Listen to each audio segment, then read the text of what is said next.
Are you a stepmum? Are you fed up being depicted as the villain in children's storybooks? If you are not alone. The presenter Fearne Cotton has posted on social media calling for an end to the stereotype after an author visited her son's school to read a new novel. And Fearne, who's a stepmum herself, says it's about time we represented step-parents in a more positive way, she says, and that fiction needs to change to suit the times. Well, what do you think about that? Joining us now to talk about it are the family psychologist Lisa Doodson and Lynsey Pollard, who works with primary schools to help provide children with more diverse book choices. Morning, both. Good morning. Good morning. So, I mean, you know, just looking back a bit, I mean, you all those kind of so many books. Routinely, the stepmother was the bad one, wasn't she? Absolutely. And it's funny because a lot of women that I've spoken to are stepmoms. They just don't want to be that wicked stepmom. They say, oh, you know, I'd do anything not to be that, you know, that person depicted in those books. And it really is, it can be quite traumatic, you know, so it has to stop, yeah. It's a lot about perceptions, isn't it, Lynsey? I know you're heavily involved in trying to change that. Yes, yeah. We set up a little box of books to supply books that are inclusive and representative. And one of the things we do is make sure that inclusive and representative images of families are in there. So we show diverse family setups, and one of those is step-parents and step-families and blended families, because they're so normal today.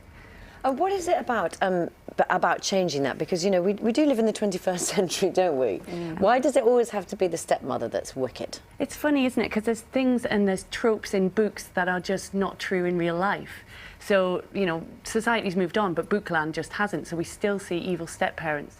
We look all over for books that show, you know, that are reflective of society today. And with step-parents, we still struggle to find them. Mm. Yeah. I suppose it's not just step-parents, it exists in all sorts of, like you say, those tropes which are peddled in books. I suppose it's, from, I don't know, I'm not an author myself, but from an author's point of view, you write a character and you automatically assume, oh, people will expect them to be a certain way. Maybe it's easy to fall into that. Yeah, I mean, I guess you tend to, you write about what you know, don't you? So maybe we need to encourage more people, you know, step-parents, step-families to write. I remember a few years ago being contacted by a stepmom who was trying to write and sort of, you know, start to write children's books to be inclusive.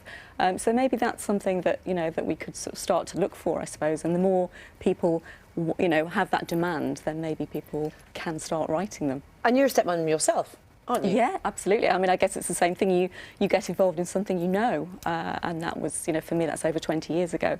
And it's really that desire to try and understand, you know, to try and understand the role, which is really not very well understood, and that's part of the issue for stepfamilies. What do you think needs to be understood about the role?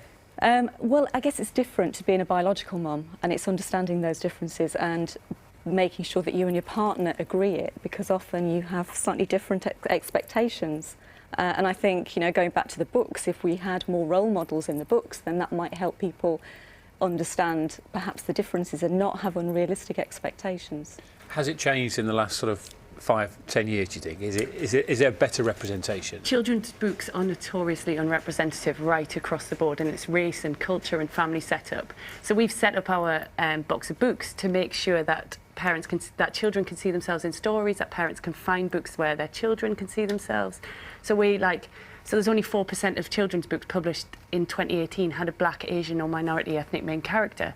So when it comes to World Book Day, which is next month, loads of children can't dress up as someone of their own ethnicity. So we've created a book box, which is a World Book Day inspiration box, so that children can dress up as characters of their own ethnicity if they choose. Yeah, So, I mean, it's very interesting, isn't it? You're working with schools. Is it making a difference? Well, it is, and it's funny because we're relatively new. We've been going for 18 months, and schools are crying out for it. So, you know, budgets are tight, but schools get in touch with us and say, how can we diversify our bookshelves? Because it's, you know, it's imperative that schools really change how, you know, they've got to reflect their populations. They've got to reflect the UK population. It's about equality. It's a sort of missing opportunity as well, isn't it, for people writing books? Yeah, because there's loads of stories to be told that aren't being told. All we want to see, you know, we want to see a book. We've talked to publishers about it. We'd love to see a book where the stepdad just does the school run. So just like, Billy was picked up by her stepdad, and that's it, that's all we need. Or the stepdad made the tea.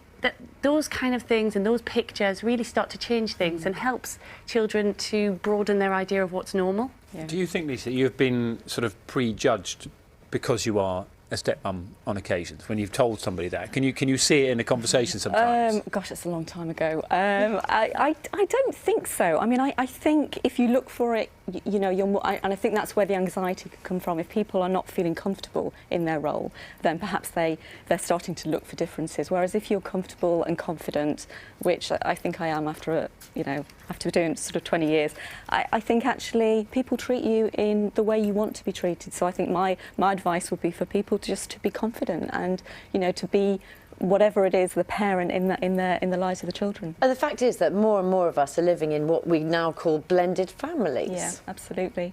And we don't actually know how many there are. I mean, we don't count it because it's so difficult to count. But actually, most families now, you're either in a blended family or step family, or you know someone, you've got friends, and I think we have to normalise it and we have to make it easier for people, and any way we can do that, whether it's through books or through education or through, you know, helping, just making more information available, is a positive. So when you saw that tweet from Fearne Cotton, you think, yes, it's a good moment. Sure, I loved it. I mean, you know, we need every opportunity to tell schools. We're at littleboxofbooks.co.uk if any schools are interested, but it's really important for us to get the word out there. You know, we do family subscriptions as well, so it's all about getting as many books out there as possible that represent all kinds of families. If you could teach my son to be a bit more diverse on World Book Day as well, I think every year he's Puss in Boots, without fail. never changes the character. He's got the outfit now. Oh, listen, it's lovely to talk to you. Thank you very much for that. Thank you.